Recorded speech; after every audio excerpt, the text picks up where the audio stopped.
এই তো আমি দিব্যি আছি। যেমন ছিলাম একলা আগে। কে বলেছে বাঁচার জন্য নিজের একটা মানুষ লাগে? আমার কাছে মনে হয় বেসিক্যালি সত্যি বাঁচার জন্য কোনো মানুষই লাগে না। দুনিয়াতে আপনি একলা আসছেন, ঠিক আবার একলাই যেতে হবে। আই থিঙ্ক আপনি কখনো নোটিস করেছেন কিনা আমি ঠিক বলতে পারবো না। যখন আপনি খুব বেশি বিপদে পড়েন, দিন শেষে দেখবেন আপনি সত্যিই একা, আপনার পাশে কেউ নাই। তো আপনার সুসময়ে অনেক মানুষ থাকতেই পারে, থাকবে, সুসময়ে মানুষ থাকবে, এটা স্বাভাবিক প্রাকৃতিক নিয়ম। কিন্তু দুঃখের যখন সময় আসবে, আপনি যখন খুব বেশি কষ্টের মধ্যে থাকবেন, আপনার সোসাইটিতে কেউ আপনার কষ্টের ভাগিদার হবে না।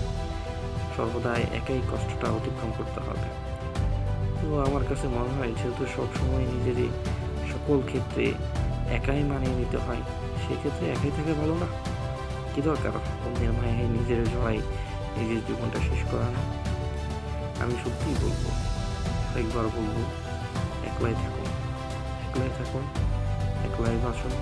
সত্যি অন্যের মায়ায় নিজেকে জড়ায়। পৃথিবীর সবচেয়ে ভয়ঙ্করতম জিনিস হচ্ছে অন্যের মায়ায় নিজেকে জড়ানো।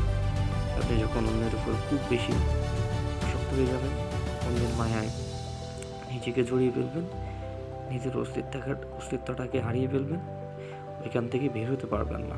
সবসময় মানসিক একটা যন্ত্রণার মধ্যে থাকবেন। তো আমি এটাই সাজেস্ট করব, আসলে একলা থাকেন।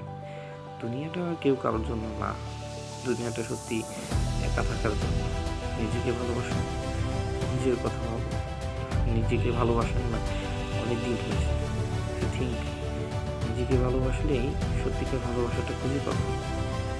সবসময় ভালো থাকবেন, একলা থাকবেন, এটাই আমার চাওয়া, এটাই আমার প্রত্যাশা। ঠিক আছে, ভালো থাকবেন। হয়তো কোনো এক ভিডিওতে আবার দেখা হবে।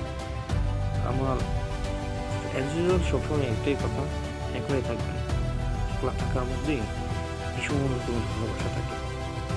একলা থাকার মধ্যেই নিজেকে খুঁজে পাওয়া যায়। একলা থাকার মধ্যেই মিথ্যে মায়া থেকে নিজেকে আড়াল করানো যায়। একলা সত্যি আনন্দের, একলা সত্যি আনন্দের। আল্লাহ হাফেজ।